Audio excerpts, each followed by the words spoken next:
Jai Hind students, I am Jyoti Chaurasya, your science teacher. Today I am going to explain the second part of the chapter, electric current and its effect. So our first topic is the closed and open circuit. Closed and open circuit in which all electric components are connected properly using connecting wires is said to be complete or closed circuit. Means यानी वो circuit जिसमें सारे component electric component आपस में connected हो wires के through और वो सर्किट पूरी तरीके से कंप्लीट हो, उसे हम क्लोज और कंप्लीट सर्किट कहते हैं. Current can flow through such circuit, यानी कि इस सर्किट में करेंट फ्लो हो सकता है. Circuit in which either any components is missing, switch is open और connecting wire is broken are called open circuit. यानी कि ऐसा सर्किट जिसमें कोई कंपोनेंट मिसिंग हो, स्विच ओपन कंडीशन में हो और या फिर वायर्स क्या हो ब्रोकन, यानी कि कहीं से कटे हुए हो, तो इस कंडीशन में इस सर्किट में करंट फ्लो नहीं हो सकता, तो इसे हम ओपन सर्किट कहेंगे. Our next topic is the electric torch. We often use electric torch when there is no electricity, यानी कि जब हमारे घर में इलेक्ट्रिसिटी नहीं होती तो हमने कभी न कभी इलेक्ट्रिक टॉर्च का यूज़ ज़रूर किया होगा कुछ भी सामान को ढूंढने के लिए. Try to look inside it and you will see that its composition is very simple. यानी कि क्या आपने कभी टॉर्च को ओपन करके देखा है इसमें क्या क्या चीज़ें होती हैं. इसका कंपोजिशन जो होता है बहुत सिंपल होता है. It uses 2 or more cells that act as a source of current, यानी कि इसमें 2 या 2 से ज़्यादा सेल्स होते हैं जिसकी जो कि करंट का सोर्स है.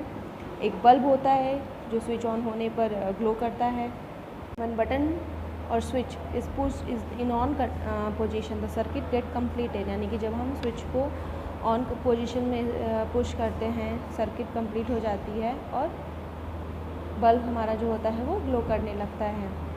When we push the switch to off position, the circuit gets open and bulb stop glowing, यानी कि सर्किट ओपन हो जाता है और बल्ब क्या होते हैं ग्लो करना बंद कर देता है, यानी स्टॉप हो जाता है. इलेक्ट्रिक सेफ्टी, यानी कि जब हम कोई भी electric component electric appliances use कर रहे होते हैं तो हमें बहुत सारी चीज़ें ध्यान में रखनी होती हैं.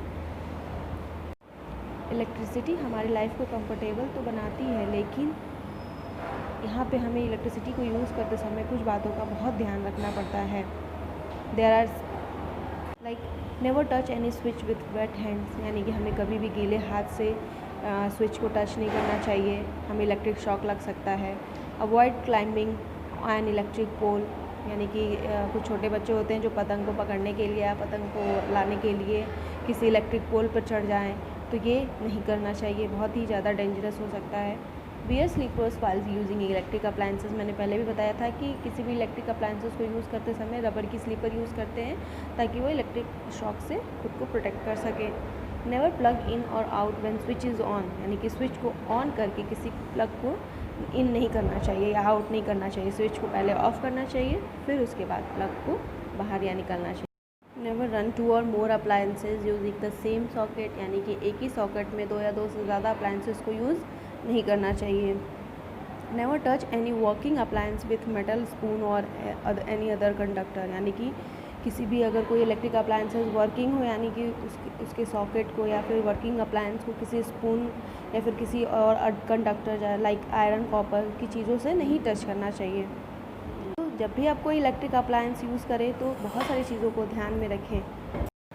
So these are the some rules for our safety from electricity. Thank you.